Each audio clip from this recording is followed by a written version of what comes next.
안녕하세요. 저는 가천대 기병원 산부인과 이승호 교수라고 합니다. 오늘 제가 여러분들께 말씀드릴 내용은 자궁 경부암에 관한 내용입니다.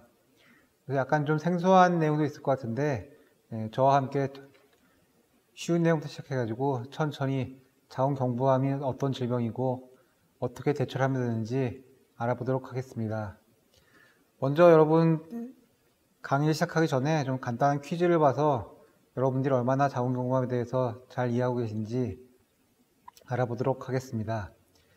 자, 먼저 저희가 부인암이라는 용어를 많이 씁니다. 그럼 이 부인암은 30대 이상의 부인에서만 발생한다.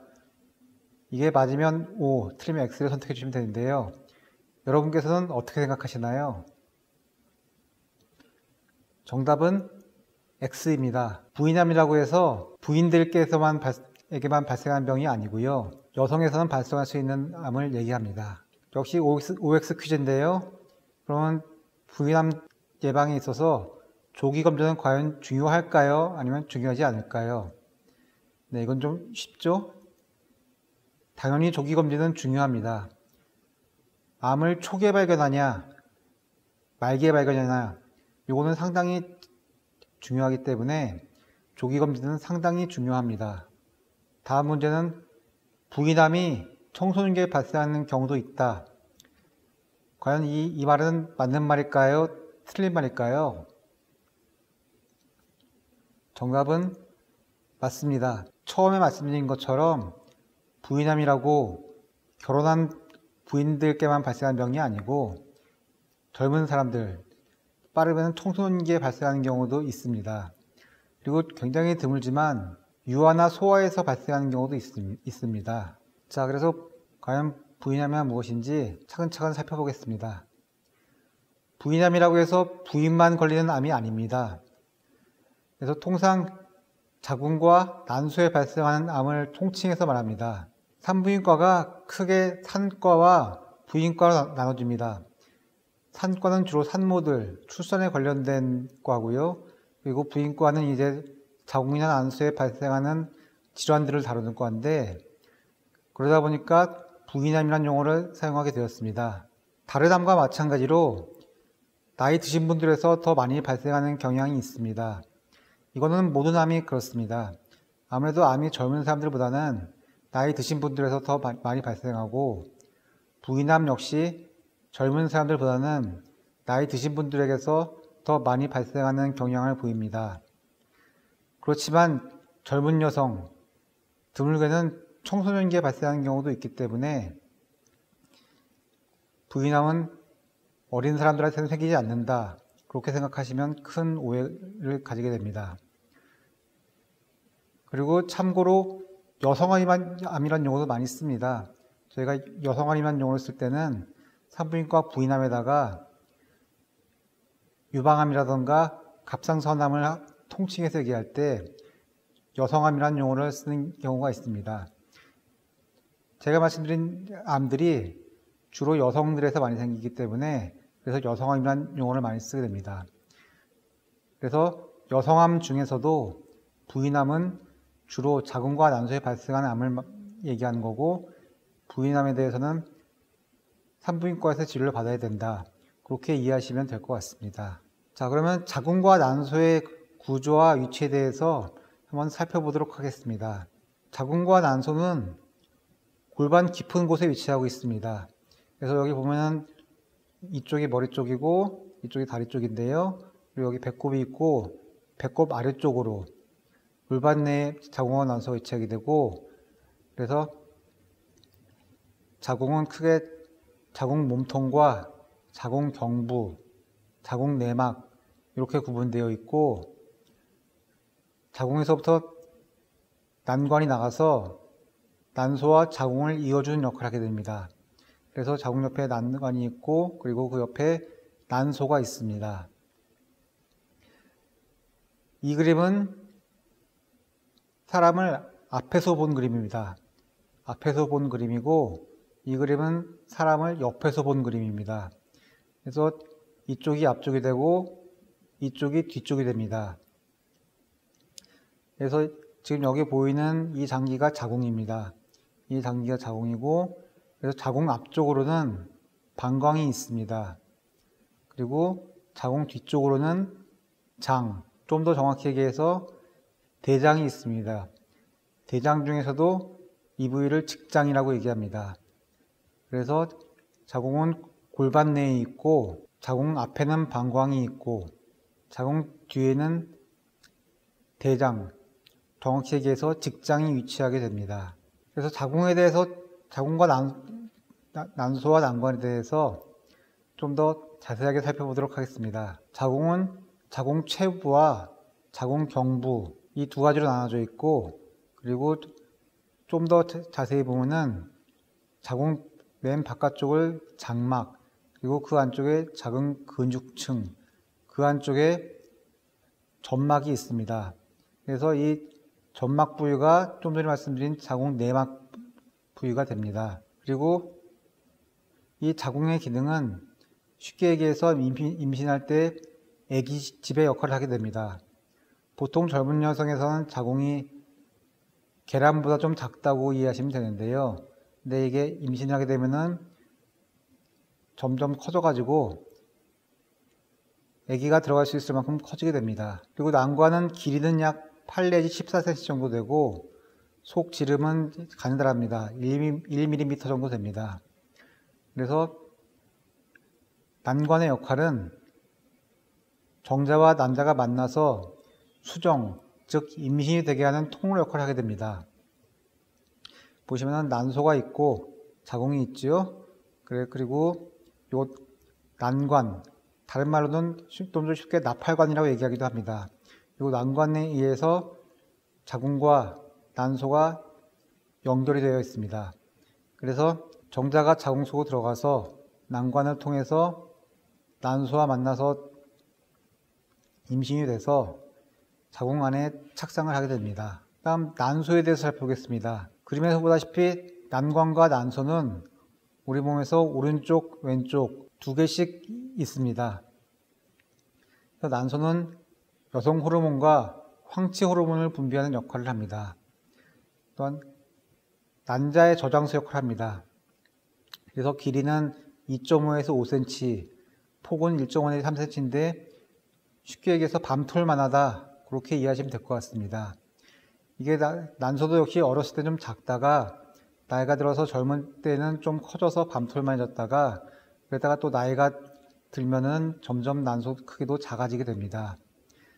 그래서 난소는 다른 말로 하면 생식샘이라고 얘기하기도 하고 여성의 난소가 남성에서는 고환 역할을 하게 됩니다.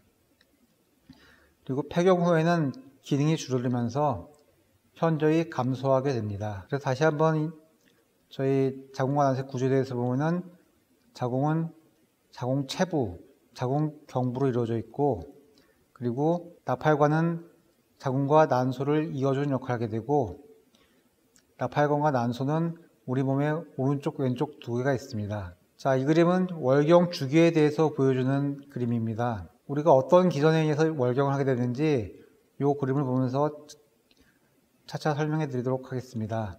저희가 난소가 난자 안에 있다가 배란을 하게 됩니다. 배란하게 되면은 그에 따라서 호르몬의 농도가 변화가 오게 됩니다. 그래서 우리말로 하면 여성 호르몬, 황치 호르몬의 농도가 변하면서 처음에는 자궁 내막이 두꺼워지다가 배란 후에 더욱 두꺼워지다가 그러다가 임신이 안 되면은 이 자궁 내막이 다시 얇아지게 됩니다. 그래서 이 자궁 내막이 얇아지는 현상이 월경이고 다른 말로는 생리라고 얘기를 하고 있습니다. 그래서 결국 월경이란 거는 난자가 배란이 되면서 여성 호르몬의 농도의 변화가 오고 그에 따라서 자궁 내막이 두꺼워졌다가 나중엔 다시 급격히 얇아지면서 출혈이 일어나는 현상입니다. 그래서 월경에 대해서 좀 더 살펴보면 월경은 21일에서 35일 간격으로 하게 됩니다. 그래서 평균 28일, 즉 한 달에 한 번 하는 경우가 제일 많습니다. 대부분 월경 기간은 약 2 내지 6일입니다. 일주일 이내에 끝나는 게 정상입니다. 그리고 평균 20 내지 60mm의 혈액 소실이 있습니다. 그래서 이 정도 양이면 그렇게 월경량이 많은 게 아니고 이거보다 더 많으면 월경량이 많다고 볼 수 있습니다. 그리고 나이에 따라서 월경 주기가 조금 다를 수 있는데 30대 후반에 난포 성장 속도가 빨라져서 월경 주기가 가장 짧습니다. 그래서 30대 후반에 월경 주기가 가장 짧고요. 그리고 초경을 하게 되고 한 7년까지는 월경 간격이 길다가 그 후에 점차 짧아지면서 규칙적인 월경이 40대 초반까지 이어집니다. 그래서 저희가 초등학교 고학년이나 중학생 때쯤에 초경을 시작하게 되는데 처음에는 생리 주기가 좀 들쭉날쭉한 아이들이 있습니다. 그러다가 점점 규칙적이 되면서 한 달에 한 번씩 생리를 하게 되고 이렇게 규칙적 월경이 40대 초반까지 이어집니다. 그리고 월경 간격이 조금씩 다를 수 있습니다. 그거는 난포기의 길이에 따라 다른데 여기에 대해서는 뒤에서 좀 더 말씀드리겠습니다. 이 난포기란 난자가 배란되기 전까지를 얘기합니다. 그리고 황체기, 요거는 난자가 배란된 후를 얘기하는데요. 요거는 약 14일로 일정합니다. 그리고 월경을 하게 되면 월경 시작 후 24시간 안에 전체 월경량의 약 50% 정도가 나오게 됩니다. 그리고 월경혈은 뭘로 구성이 되어 있냐면은 자궁 내막, 염증 물질, 적혈구 등이 포함되어 있습니다. 그리고 응고되지 않은 채로 나오는 게 일반적이고요. 양은 아무튼 30ml 정도, 그 정도가 되고, 근데 이제 월경량이 너무 적거나 많은 사람들이 있습니다. 그래서 좀 더 정확하게 얘기해서 월경량이 20ml 이하거나 80ml 이상이면 비정상적이라고 봅니다. 그래서 월경량이 너무 적어도 좀 비정상이고 너무 많아도 비정상적입니다. 그리고 폐경이 되기 2 내지 4년 전부터 월경 주기가 길어집니다. 그리고 결국 난포가 모두 소실되면은 폐경에 이르게 됩니다. 그래서 월경 주기에 대해서 살펴보면은 처음에는 불규칙하다가 나이가 들면서 20, 30대에 접어들면서 주기가 규칙적이 되면서 한 달에 한 번씩 월경을 하게 됩니다. 그러다가 폐경기가 되면은 다시 또 월경 주기가 불규칙해지고 난포가 모두 소실되면은 그때 폐경이 되게 됩니다. 이 난포와 난자는 비슷한 용어로 이해하시면 되고요. 이 난포, 난자, 요거는 모두 난소에 저장이 되어 있다가 한 달에 하나씩 배란이 되게 됩니다. 그래서 월경에 대해서 좀 더 다시 한번 자세히 살펴보면은 일단 난포기라는 게 있는데 난포기에는 하나의 우성난포가 형성되고 배란이 됩니다. 그러니까 이게 무슨 얘기냐면은 여성마다 가지고 있는 난자의 개수는 한정되어 있습니다. 이건 사람마다 다른데 태어날 때 가지고 나는 난자가 평생 동안 하나씩 배출된다, 그렇게 이해하시면 됩니다. 태어나고 나서 난자 수가 늘어나지는 않습니다. 그래서 사람마다 가지고 태어나는 난자 수가 조금씩 다른데 한 달에 한 번씩 배란이 되다가 어느 순간 모두 퇴화해서 폐경이 된다, 그렇게 이해하시면 되고요. 그래서 난자가 배란되기 전까지를 난포기로 보고 이 난포기는 10 내지 14일로 다양합니다. 그래서 이 그림에서 보시면은 처음에 이 일일이 생리 첫날입니다.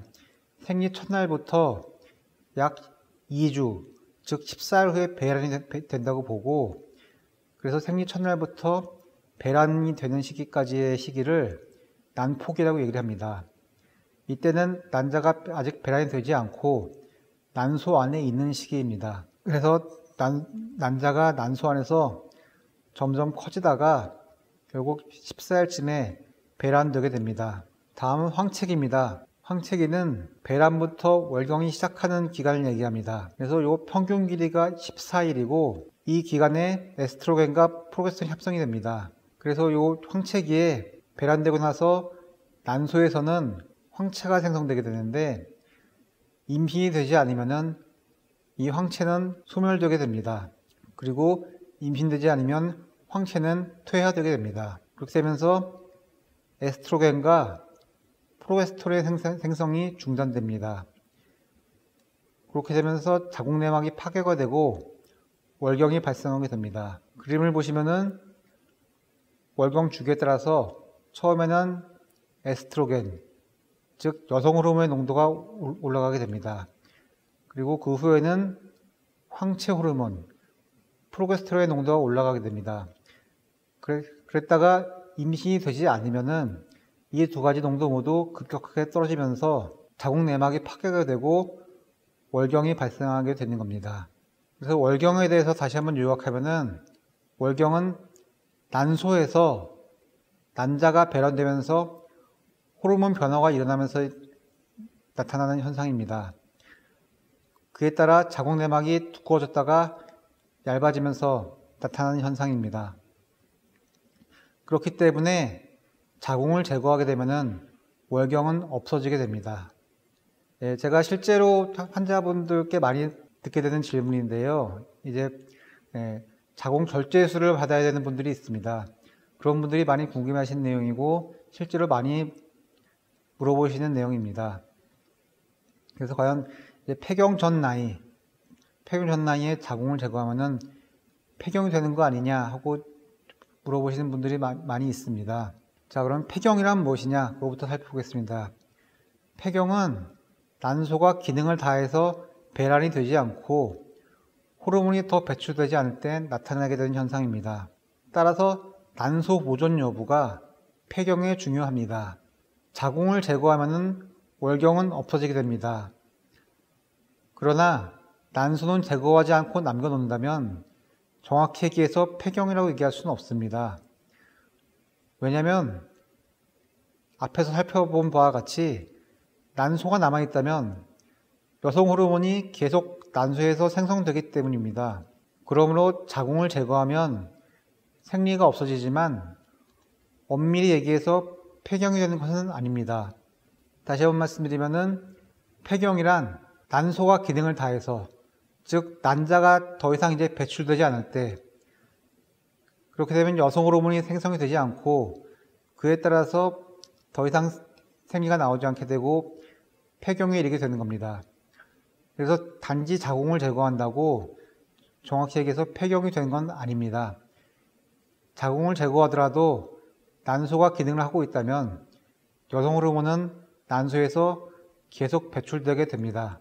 그리고 난소가 기능을 다할 때 그때 정확히 얘기해서 폐경이 되게 되는 겁니다. 이제는 자궁경부암에 대해서 말씀드리겠습니다. 자궁경부암이란 자궁의 입구에 해당하는 자궁경부에서 발생하는 암입니다. 우리가 암의 이름을 지을 때 결국 이 암이 어느 장기에서 발생하냐에 따라서 암의 이름을 짓는 경우가 많습니다. 그래서 앞에 말씀드린 바와 같이 자궁은 자궁경부와 자궁체부로 이루어져 있고 이 자궁경부를 다른 말로는 자궁목이라고 얘기하기도 합니다. 그리고 자궁입구라고 표현할 수도 있습니다. 그래서 보통 자궁암이라고 얘기하는데 정확히 얘기하면 자궁암은 자궁경부암과 자궁체부암 또는 자궁내막암으로 나누어집니다. 그런데 우리나라에서는 아직 자궁경부암이 더 많아서 보통 자궁암이라고 하면은 자궁경부암을 말합니다.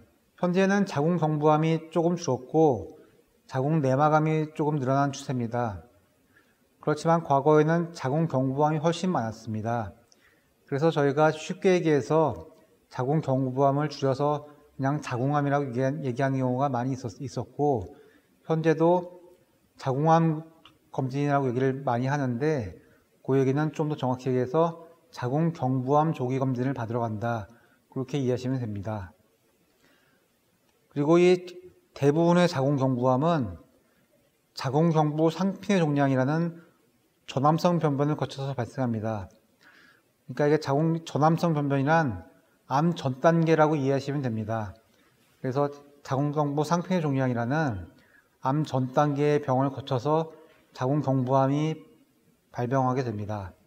그래서 자궁경부 상피내 종양에 대해서 먼저 살펴보겠습니다. 말씀드린 바와 같이 자궁경부 상피내 종양이란 자궁경부암의 전 단계 병변이고요. 요거를 치료하지 않으면은 암으로 악화가 될 수 있습니다. 자궁경부 상피의 종양을 다른 말로는 자궁경부 이형성증이라고 얘기하기도 합니다. 그래서 이 경우에는 병변이 자궁경부 상피에 국한되는 거고, 자궁경부암은 감소하고 있는데 자궁경부 상피의 종양은 계속 발생하고 있습니다.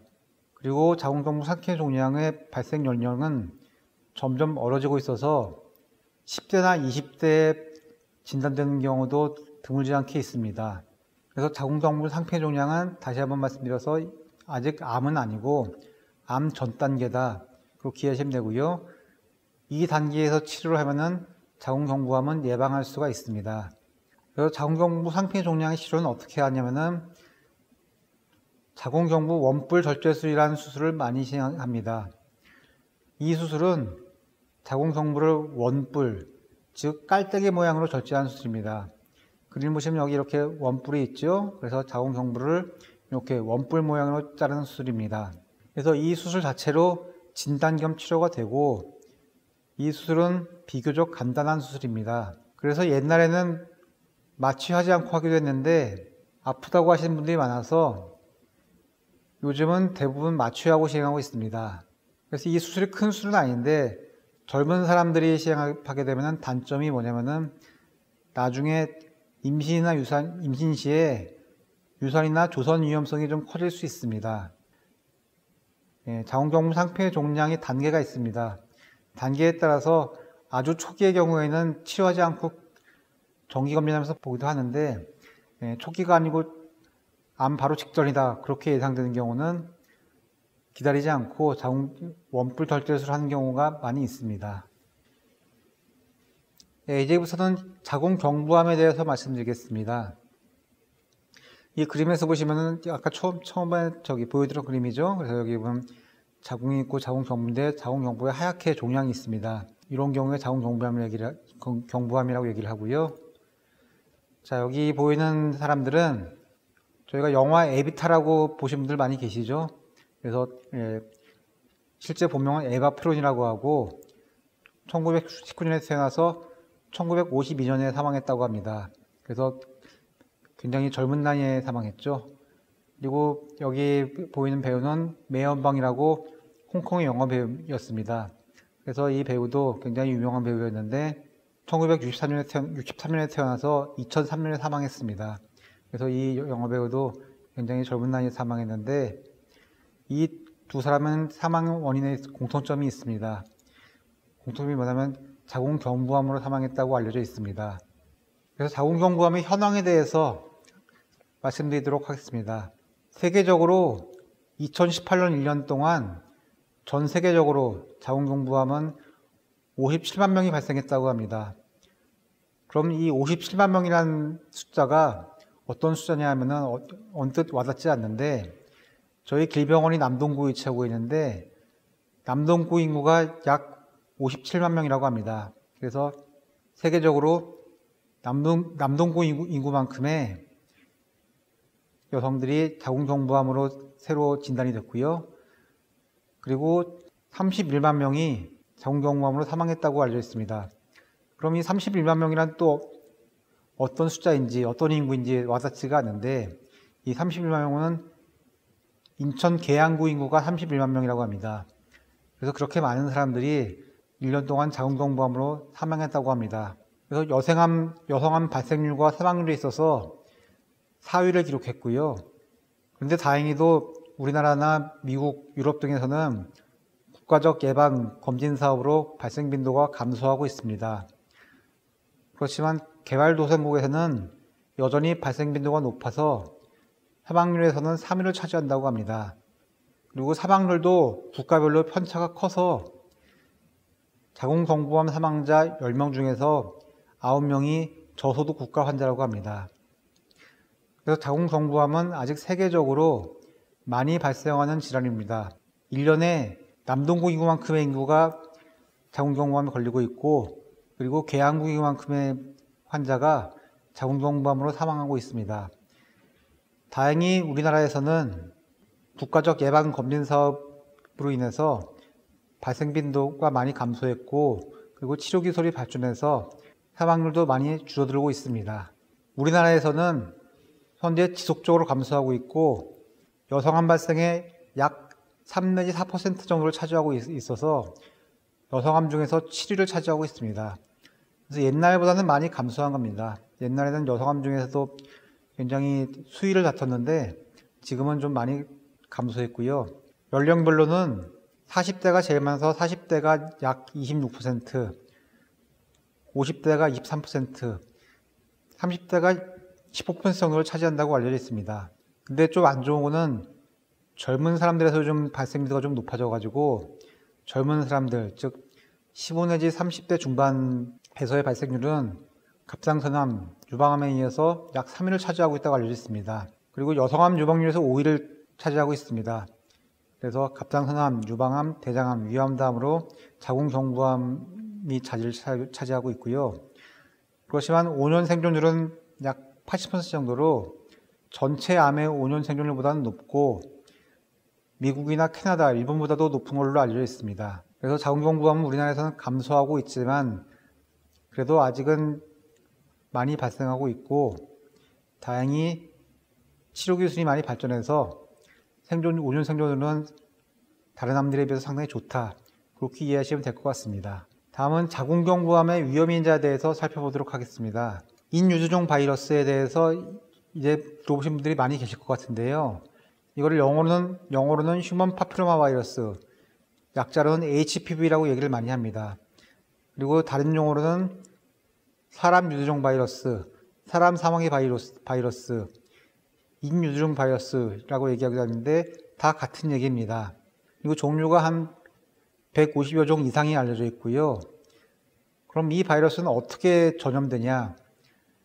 현재 코로나 바이러스가 많이 문제가 되고 있는데 감기 바이러스나 코로나 바이러스처럼 기침을 통해서, 즉 아니면 침을 통해서 전염되는 게 아니고 주로 직접 접촉, 주로 성접촉을 통해서 전염됩니다. 그리고 이 바이러스 중에서도 15 내지 20종이 암을 발생시킵니다.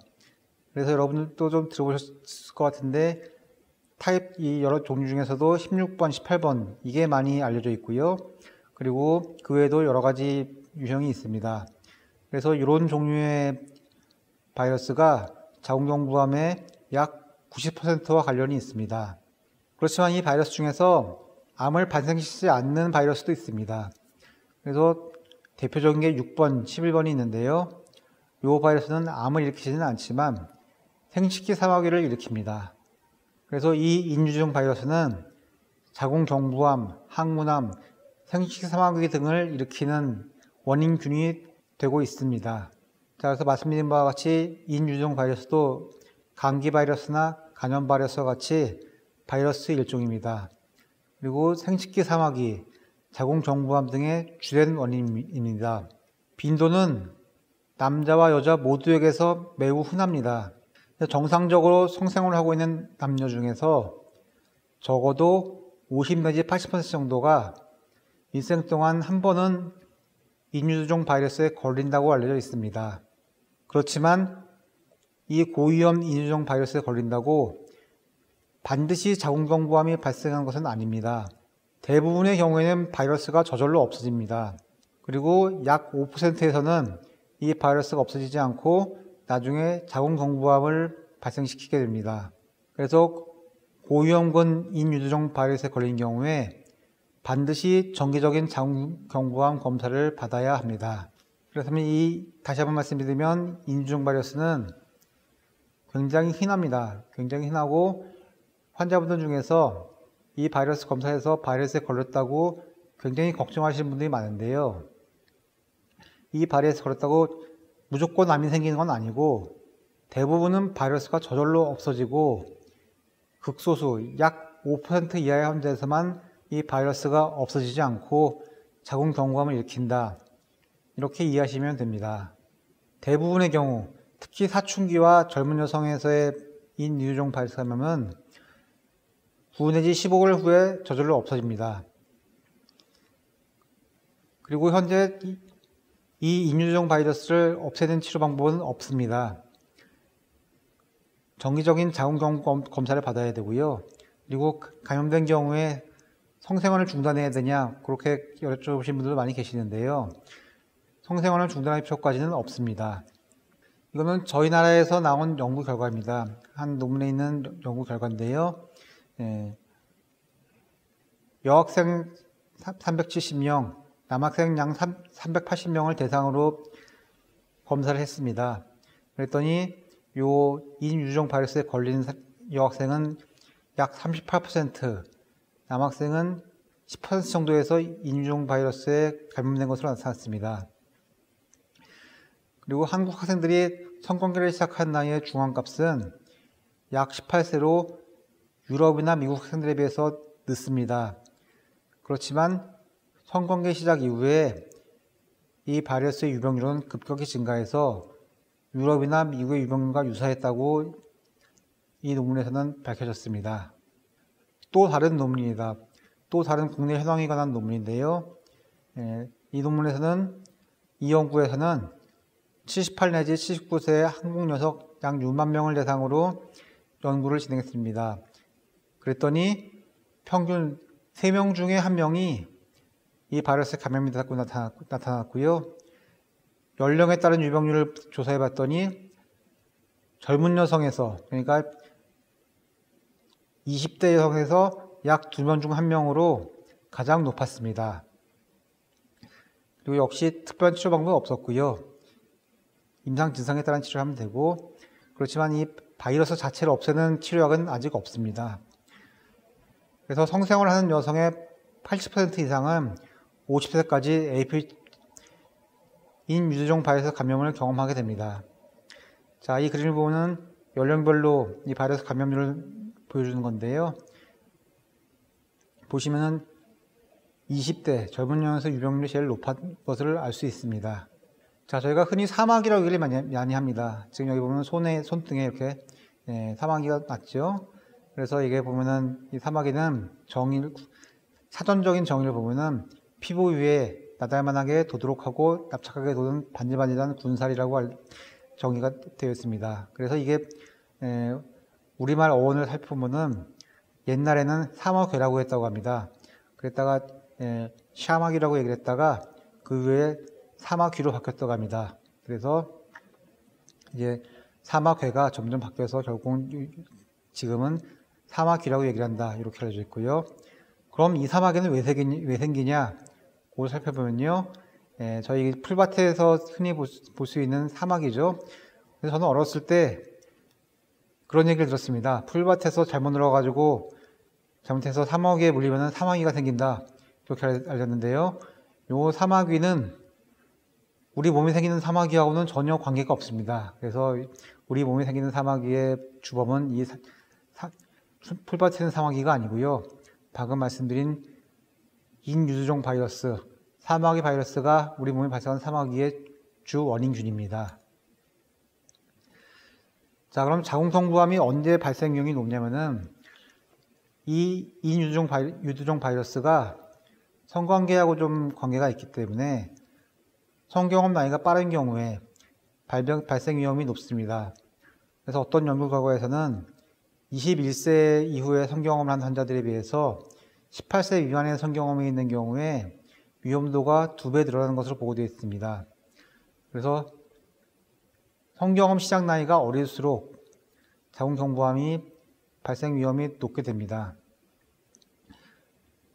그리고 선고 대상자가 여러 명인 경우에, 즉 대상자가 1명인 경우에 비해서 2명인 경우에는 위험도가 2배, 6명 이상인 경우에는 3배까지 위험도가 높다고 알려져 있습니다. 그리고 20세 이하의 분만한 경우 또는 경구피임약을 복용한 경우에도 발생 위험이 좀 높고요. 그리고 성매개 감염에 걸린 경우에도 그렇고, 그리고 HIV 감염, 즉 에이즈 환자에서도 조금 자궁경부암 발생 위험이 높고, 흡연을 하는 경우에 면역력이 약화돼서 인유두종 바이러스 감염 위험도가 높아지면서 자궁경부암 발생 위험도가 높아집니다. 그리고 비만한 경우에도 높아진다고 알려져 있습니다. 결국 자궁경부암 발생 위험이 높은 경우는 종합적으로 얘기해서 성관계하고 좀 관계가 있다, 이렇게 이해하시면 될 것 같습니다. 그럼 자궁경부암에 걸리면 어떤 증상이냐면은 증상이 없는 경우도 많은데, 즉 별 이상 없이 지내다가 정기 검진에서 우연히 발견되는 경우가 상당히 많습니다. 그리고 증상이 있는 경우에는 비정상 질출혈이 있는 경우가 꽤 많습니다. 그래서 환자분들 얘기를 들어보면은 생리 때가 아닌데 출혈이 나온다, 아니면 성관계 후에 출혈이 나온다, 아니면 폐경된 지 한참 됐는데 출혈이 나온다, 아니면 출혈이 멈추지 않고 계속 나온다, 이렇게 말씀하시는 분들이 꽤 있습니다. 그리고 그 외에도 체중 감소나 골반통, 하복통, 배뇨곤란 등등이 있을 수 있는데, 근데 이런 증상들이 자궁경부암에서만 발생하는 것이 아니고 다양한 원인에 의해 발생되기 때문에 이런 증상들이 있다고 자궁경부암이 있다고 단정 지을 수는 없습니다. 무엇보다도 조기 검진이 중요합니다. 그래서 자궁경부암의 진단을 하기 위해서는 조직검사를 해야 됩니다. 이 조직검사가 확진을 위해서 필수적인 검사고요. 그리고 암의 조직검사에서 암으로 진단받으면은 정밀검사, 즉 CT검사, MRI 검사, 펫검사 등등을 많이 하게 됩니다. 그리고 종양이 얼마나 퍼졌냐에 따라서 1, 2, 3, 4기로 구분하게 되고, 종양이 주변 장기를 직접 침범할 수도 있고 혈관이나 임파선을 타고 전이될 수도 있습니다. 그리고 이런 양상에 따라서 병기가 1기냐, 2기냐, 3기냐, 4기냐를 설정하게 됩니다. 치료는 암의 최초 발생 부위나 전이 부위를 제거하는 것을 목표로 하게 되고요. 1차 치료는 수술 또는 방사선 치료를 시행하게 되는데, 수술은 초기, 즉 암이 자궁경부나 질 상부에 있는 경우에 시행하게 됩니다. 그래서 좀 더 정확히 얘기해서 광범위 자궁 절제 수술을 하게 되는데요. 저희가 보통은 자궁 근종 등으로 자궁 절제 수술을 받는 경우가 많습니다. 그런 경우를 엄밀히 얘기해서 단순 자궁 절제 수술이라고 얘기하기도 하는데, 이런 경우보다는 수술 범위가 상당히 큽니다. 그래서 흔히 얘기하는 대수술을 받게 되고요. 단점으로는 수술이기 때문에 수술 직후에는 상당한 통증이 있을 수 있습니다. 그렇지만 며칠 지나면 참만해진다고 많이 말씀하십니다. 방사선 치료는 초기와 말기 모든 병기에서 시행할 수 있고요. 치료 성적은 수술과 비슷합니다. 그리고 치료 기간이 6 내지 8주가 소요되고요. 요즘은 항암제와 동시에 투여해서 방사선 치료의 효과를 높여줍니다. 이 경우에 항암제는 약하게 보조적으로 투여하는 거고요. 근데 이 방사선 치료는 단점이 후유증이 나타나는 경우에 바로 나타나는 건 아니고 상당히 기간이 경과한 경우에 나타나게 되고 치료가 쉽지 않습니다. 자, 그래서 다시 한번 자궁에 대해서 구조에 대해서 살펴보면, 자궁은 자궁체부와 자궁경부가 나눠져 있고, 이 자궁경부에 암이 발생하는 경우에 자궁경부암이고요. 그리고 자궁 절제술일 때 단순 자궁 절제술은 이 자궁경부 위치에서 자궁을 자르게 됩니다. 그렇지만 자궁경부암으로 수술하는 경우에는 좀 더 수술을 크게 해서 질 상부까지 자라내게 되기 때문에 단순 자궁 절제술보다 좀 더 큰 수술을 하게 됩니다. 자, 가장 중요한 자궁경부암 예방입니다. 예방을 위해서는 현재는 정기검진이 가장 중요합니다. 정기검진이 중요하고, 그리고 요즘 자궁경부암 예방주사가 나와가지고 예방주사를 많이 맞으시고, 그리고 또 예방주사에 대해서 많이 궁금하시는데 요거에 대해서 좀 말씀드리겠습니다. 이거는 대한분뇨학회에서 나온 국가 인유종 바이러스 예방 백신 권고안입니다. 그래서 이 예방 백신은 생식기 사막이나 자궁경부암, 외음부, 질항문암의 예방 효과가 있고, 암 이전 단계인 자궁경부 상피내 종양, 외음부, 질항문 상피내 종양에도 예방 효과가 있습니다. 접종 방법은 3회를 접종하는데 이거는 모든 연령에서 가능하고요. 그래서 처음 맞고 나서 2달 후, 6달 후 이렇게 3번 맞게 됩니다. 그래서 가끔 이제 근데 요거를 3번을 까먹고 너무 늦게 맞으신 분들이 있는데, 그런 경우에 조금 문제가 될 수 있는데, 그래서 처음 맞고 2번째 맞을 때까지는 최소 4주 이상, 2번째와 3번째 접종 간격은 최소 12주 이상 지나야 접종할 수 있다고 되어 있습니다. 그래서 0-26개월, 처음 맞고 2달 후 6개월, 요걸 잘 기억하시고 요 날짜에 맞춰서 가시는 게 가장 효과가 좋습니다. 그리고 좀 더 어린 연령, 9 내지 14세에서는 2번만 맞아도 3번 맞는 거 효과가 동일하다고 알려져가지고 요즘은 9 내지 14세에서는 2회 접종을 시하는 경우도 많이 있습니다. 그리고 팔 또는 엉덩이 맞으면 되고요. 요거는 다른 예방주사하고 같이 맞을 수도 있습니다. 그리고 이미 옛날에 인유종 바이러스에 감염된 경우에도 접종 효과가 있고요. 그리고 접종 전에 그러면 이 바이러스에 대해서 검사를 해야 되냐 안 해야 되냐 하고 많이 질문하시는데요. 예방접종 전에 인유종 바이러스 검사는 하지 않아도 좋습니다. 그리고 수유 중인 여성에서도 접종이 가능하고요. 임신부에서는 굳이 접종을 권하지 않습니다. 타에 미치는 영향이 미미할 것으로 예상됐는데 정확히 연구되지 않았습니다. 그래서 임신 중에 굳이 맞을 필요는 없고 아기를 낳고 출산 후에 맞으시면 되겠습니다. 설사나 경증감기 등에 걸린 경우에는 접종이 가능하고요. 그렇지만 중증감기나 질환 등이 있는 경우에는 회복 후에 접종하시는 게 좋겠습니다.